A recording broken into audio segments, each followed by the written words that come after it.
Welcome to Inside ArtScroll, where the books that we read and the people that write them come to life. It's a schus and a privilege to welcome two generations of Weinribs to ArtScroll Studios. Shalom Aleichem, Rabbi Yonah Weinrib, noted author, illustrator, Talmid Chacham. Thank you for joining us. My pleasure. Rabbi Weinrib, the Rav par excellence in Cincinnati. Thank you for making the trek all the way from, it's in a different country, right? Very far. Very far to be a part of this. And Rabbi Yonah Weinrib, the Rav of Morty Shtibel, of Talamar, tremendous mashpia and klai, so it's a schus to have you here as well. So what brings us together around this table is a beautiful sefer, a masterpiece. I think that's the way to say it. It's a masterpiece. The Yom Tov Treasury, which is not just a compilation of Rabbi Yonah's artwork, which is stunning and great pictures. It's also a family collaboration. Rabbi Yonah, tell us a little bit about the different family members and how this book came together. It's exciting because Yom Tov in our family was special. Always was. My wife, Shalom, prepared for Yom Tov. There was a vibrancy, excitement about Yom Tov, and being together with the family over the number of years that we had, Baruch Hashem, many years that we had, was special. So being able to collaborate on the project, when Shmaya Singer said we want to do a project, and I suggested the Yom Tov Treasury as something I had done some work for him on Yom Tov, I said it's a great opportunity because Yom Tov is so much part of Klal Yisrael, and experiencing Yom Tov together with our families, Shabbos and Yom Tov together was special. Then, as the generations grow, they have their own families. I said this is an opportunity, and I've done it before. Rav my Bechor, has worked with me before on other projects with halachos, and Rav wrote the halachos. This is just one segment. It's 320 pages from Elul through Simchas Torah. So it's a compilation of a lot. It's a Yerach HaYisonim. It's something which is a tremendous opportunity for growth for Klal Yisrael. And I said this is a chance that we can take the different aspects together and put them into a sefer. So we have on the one hand the halachos is one part. Another son, Rabbi Shlomo Yaakov, did the halachos, the minhagim on the Yom Tovim. And again, there are many minhagim. That's the beauty of Klal Yisrael. We have our halachos, we have our Masorah, we have our traditions, and the beauty. And again, the Yom Tov table is something we have stories called Ona Yom Tov. We have different opportunities for people to look at the different parts of what Yom Tov is. There are different maisim, there are different stories, there are different ways of relating to Yom Tov. Rabbi Binyamin, who's a Rav in a lot of the avodah is in the Pnimis Torah. Understanding for the Kehillah, there's a bikush, there's an excitement that people have today. I want to understand what I'm doing, not just to do the mitzvah, but to understand it and to see how it impacts my life. Machshava is something which we need it. There's a thirst for this, and Rabbi Binyamin in many of his drushes has been able to give that over to his Kehillah. And the broader world. And of course, the broader world, yes. And this is an opportunity through ArtScroll. I'm a Talmud of Rabbi Meir Zlotowitz, Zechron Livracha. I learned from him. I worked with him for many years when I was starting Kollel. But this is it's another generation of Gedalia Baruch Hashem has taken over the legacy, made up to share it. Then the next halach also is the art and the graphics. My daughter, Mrs. Yonina Hartstein, has been working with me in graphics for many years, Baruch Hashem, to take the actual art and then translate it into the formatting and the copywriting together with the art and the images. That's a talent in and of itself, and she's been a master in terms of being able to work with that. So using the different talents that my children have had, we call it designer genes, something which works together with the children and taking their kaiches and being able to channel it together with me in the project, which has been so special. So it's a wonderful opportunity. So from the Weinrib family to the broader family in Klal Yisrael, you have Yom Tov Treasury. The first chalik. You, if I'm not mistaken, you left out another very important component. There's another part of the family that's also in here. Does anyone know what I'm talking about? There's a great challah recipe in here. Whose recipe is that?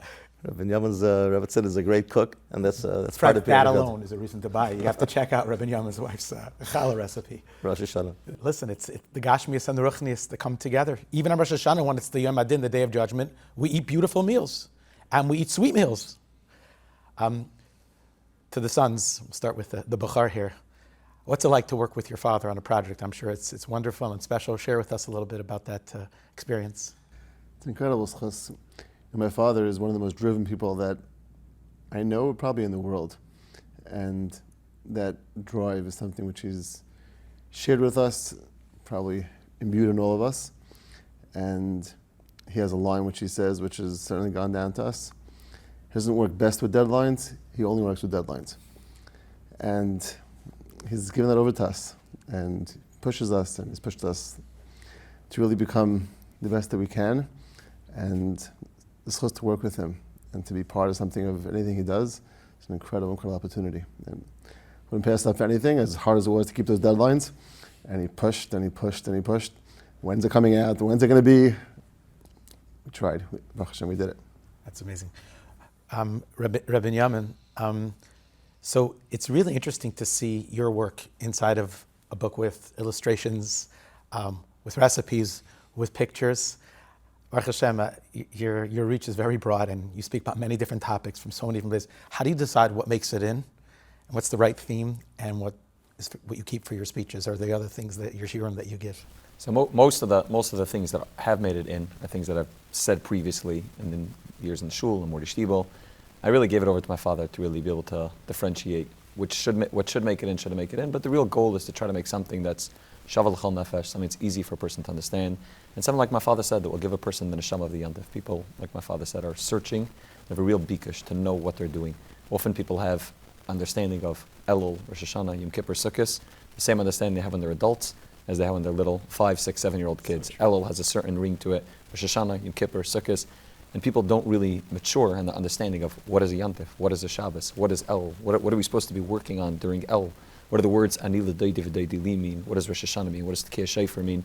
Same thing with the Parshas and the Torah. It's a maturing. As a person matures, a person has to relearn everything at a greater and more mature level, and that's really what we're trying to give over, is the neshama of the Yontif, to give it over in a way that's understandable, in a way that's relatable, in a way that hopefully can add another layer of dimension to a person's Yontif.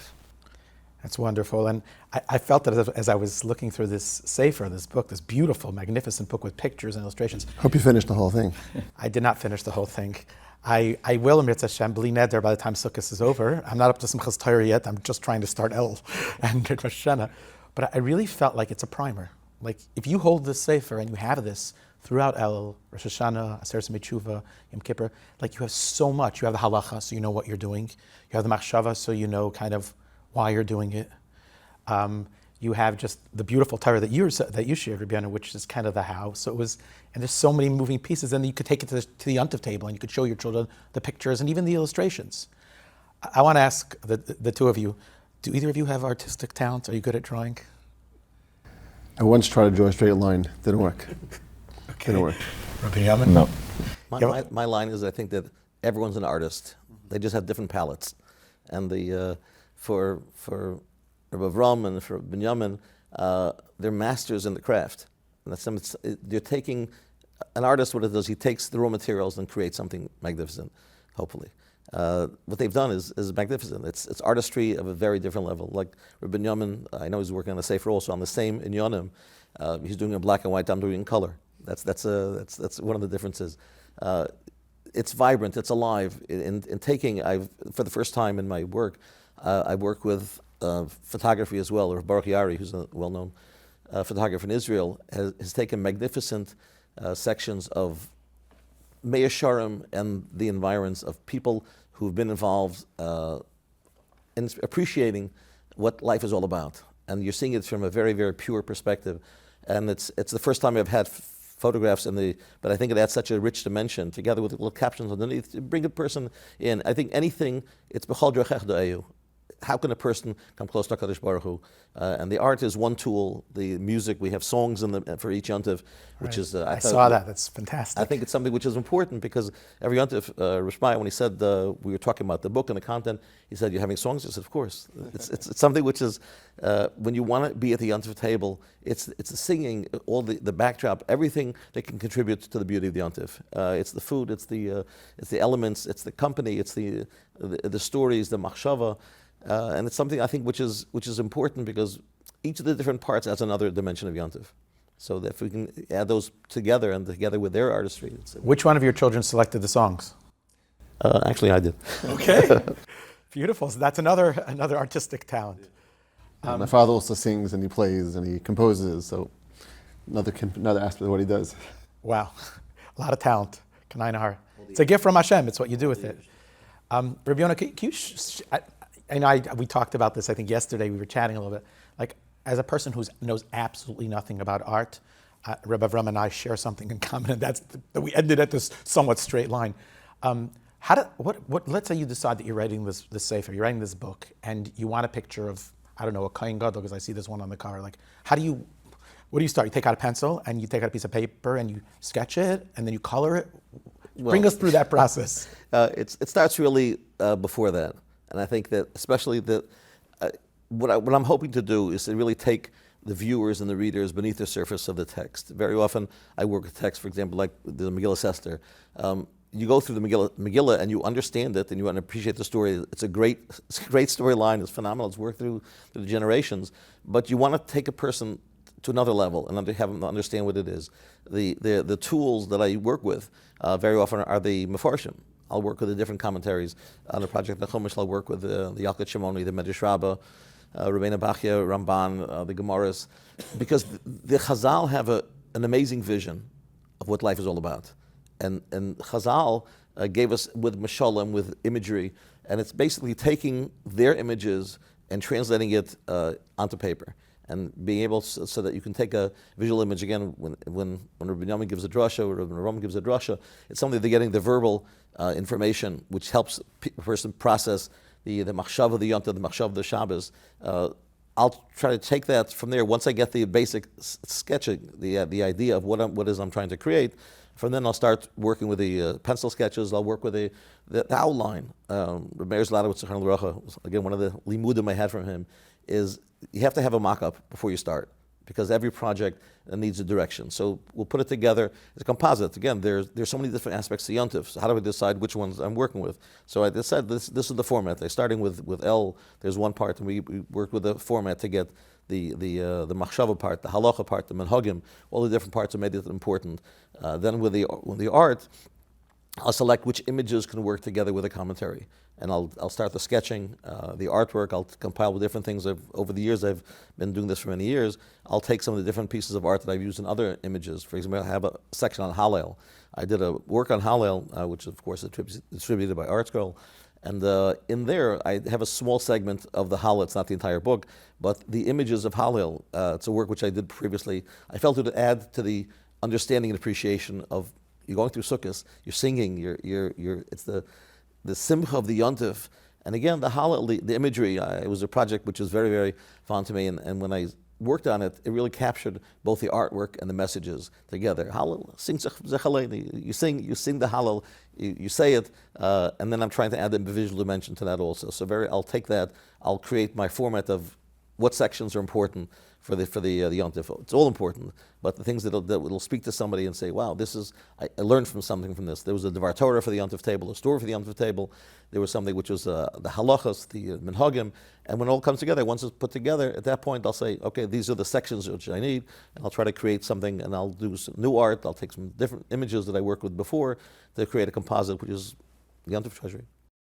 When growing up in your father's home, was there like pencils and I don't know, pastels all over the house, or it wasn't that type of situation?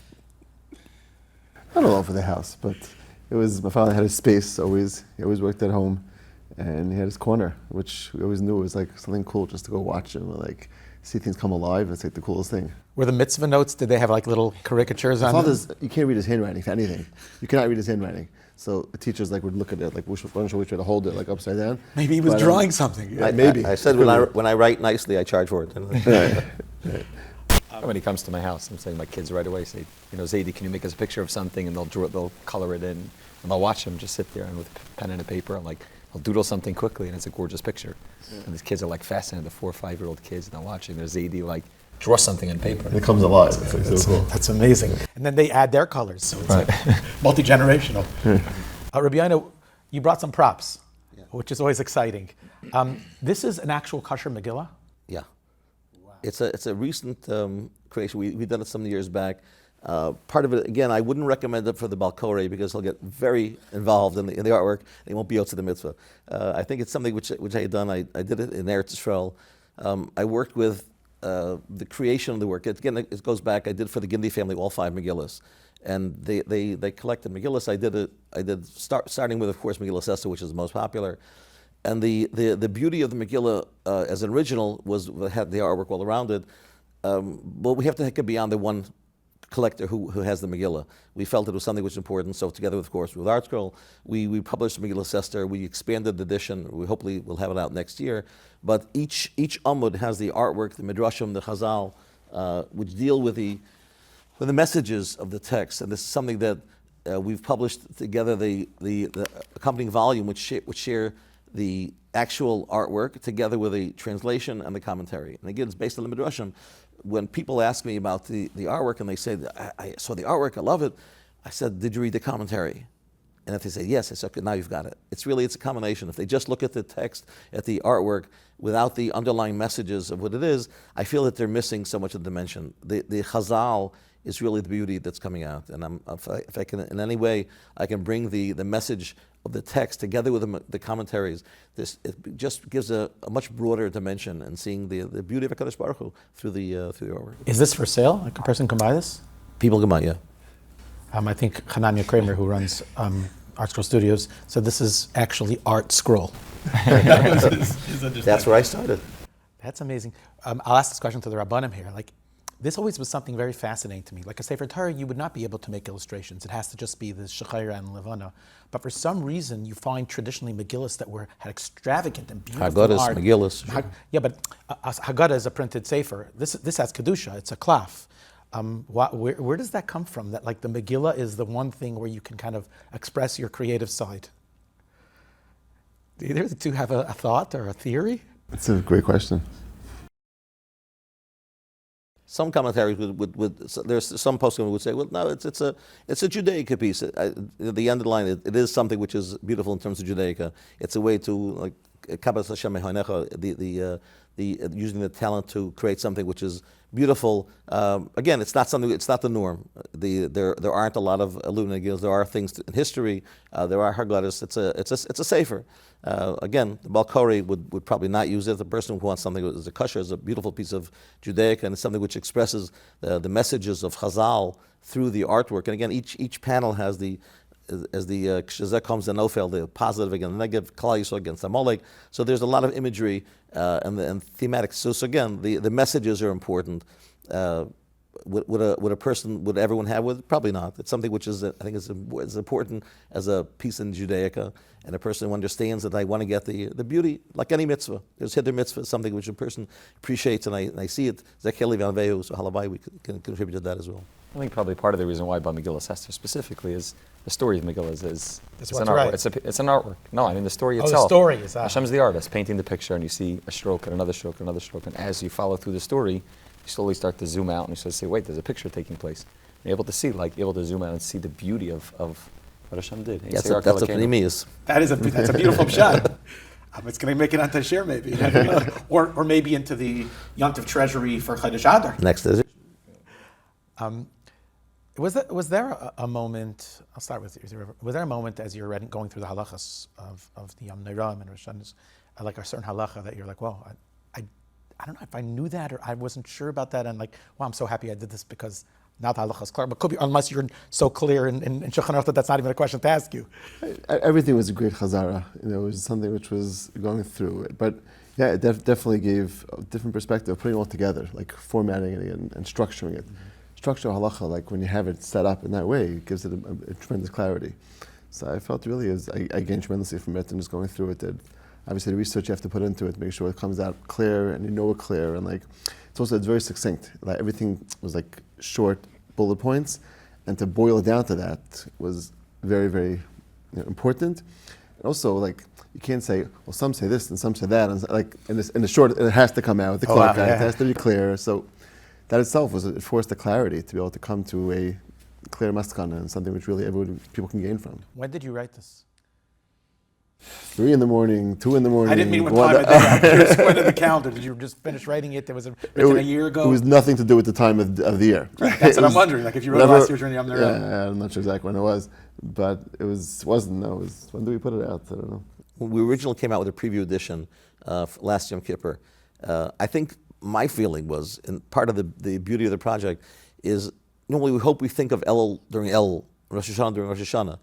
I was thinking Elul in February, and this is something that I working on the sefer, working from, again, we focused on from Elul through Simchas Torah, and I was working on it months before because we had to have it out for Yom Kippur. So I was working on it for months before.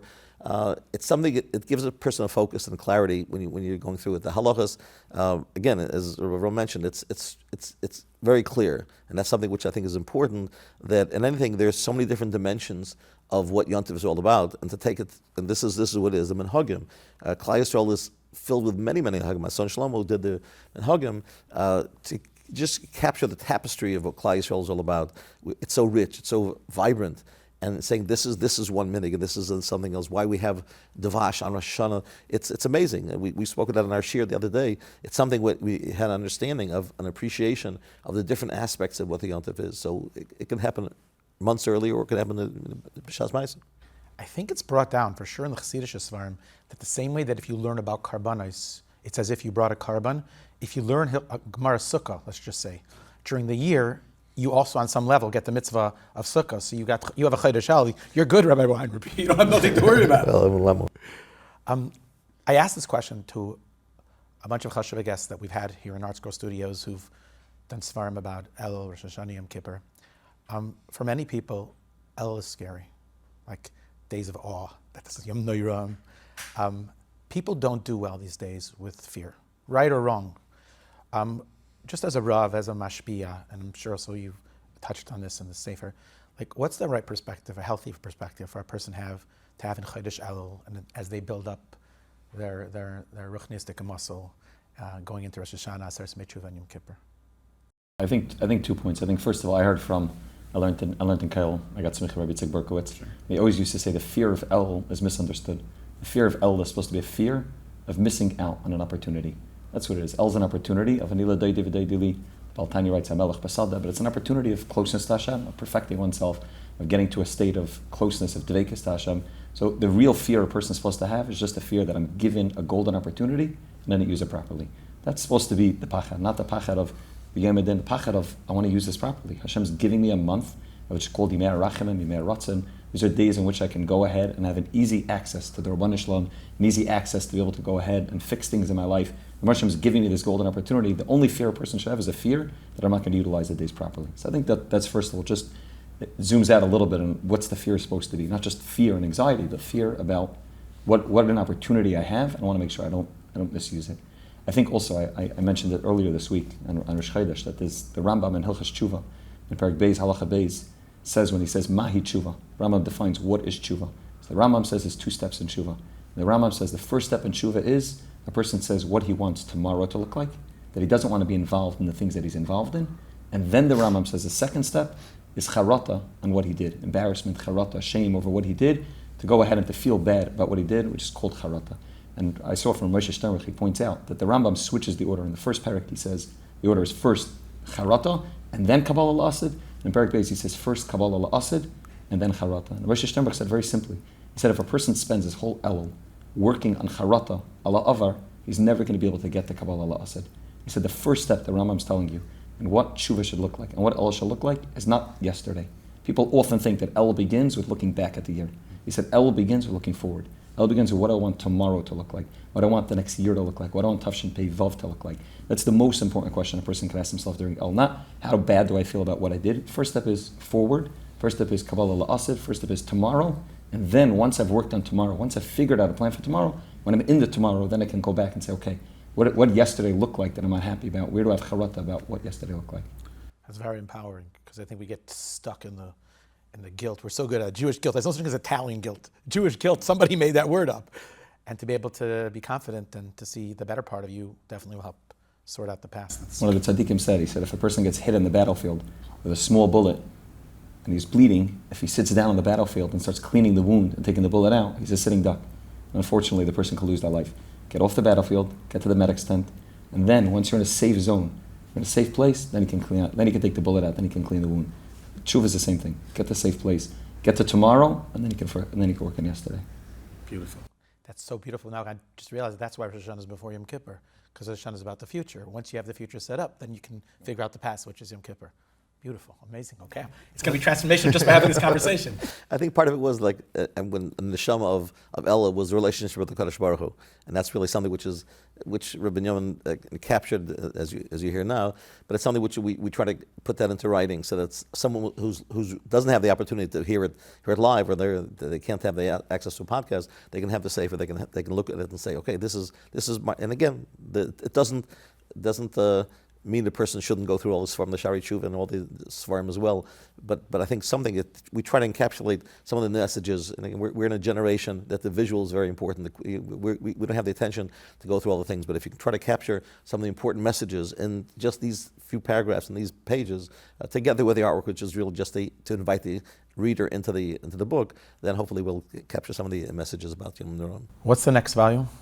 Next volume will be coming from, we're going through Hanukkah through Purim. That'll be volume 2. And again, it's so interesting that the first chelik in this furlough, I deal with the different names of the Yom Tovim. In the Torah, there's Hag, there's Moed, Mekorei Kodesh, Yom Tov. Where does the name Yom Tov come from? It's amazing. When I'm going through it, for me it's great. It's a great learning experience. I have an opportunity to go through the different Sfarim to have an idea about what are the things. Those are things, many of them are mitzvahs d'oraisa. If you have Rosh Hashanah, Yom Kippur, Sukkot, the next chelik will be dealing with mitzvahs d'Rabbanan. You're dealing with Hanukkah, Purim, Tu B'Shvat, of course.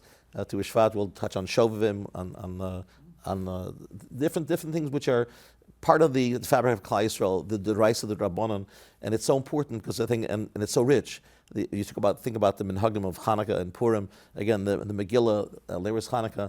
Again, there's interesting. You're looking at the Neris Hanukkah is the Re'iyah. Again, we're in a visual generation, and Shmiya of Lishma Megillah. So we're looking at those aspects. We're different parts, and again, it's everything together. We're looking at this and this, the rice of the Rabbanan, and together with hopefully the art and the commentary and the songs, of course, we'll get a richer appreciation of all of our Yom Tov. Gentlemen, it seems like we just started talking, but the Gemara teaches us that Ein Sayer Kelekenu, that the ultimate artist is HaKadosh Baruch Hu. And like you so eloquently said, I'm sitting at a table with 3 amazing artists for the visuals, the halacha, and I'm sure much more, the pnimius, the machshava. And if there's a mitzvah to try to emulate HaKadosh Baruch Hu, well, then I'm sure that we have to try to find the talents we have inside of ourselves and write our svarim. Right? Isn't it? Zeh sefer told us Adam. That's our life. So I guess I would end with a bracha that you should continue to use the kochas Hashem gave you in Mishpachas Weinrib and beyond. Don't forget, obviously, about the latke recipes and the hamantash recipes, very important as well. And continue to bring beautiful, beautiful books and svarim to Klal Yisrael. I know that I have this in my home, and I'm pretty confident that it'll be at my Rosh Hashanah table, and that my 7-year-old son will climb on my lap and want to see the pictures. And maybe I'll even have a chance to show him the Torah-driven art. And very exciting. And to those people who had a chance to listen and to view this, highly, highly encourage you to go out there, buy the Yom Tov Treasury. It is that. It's a real treasury. It'll transform your Elul, your Rosh Hashanah, Yom Kippur, Sukkot, Shmini Atzeres, Simchas Torah. It's a great investment, and it'll pay tremendous dividends. Hatzlacha, I really appreciate taking the time and coming to share a little bit, a tip of the iceberg, about this beautiful treasury. And can't wait to sit again around the table with the other 4 kids, I don't know, whatever, and try to figure out the Hanukkah Tu B'Shvat part. Thank you so much for coming. Thank you for your time. I appreciate it. Thank you.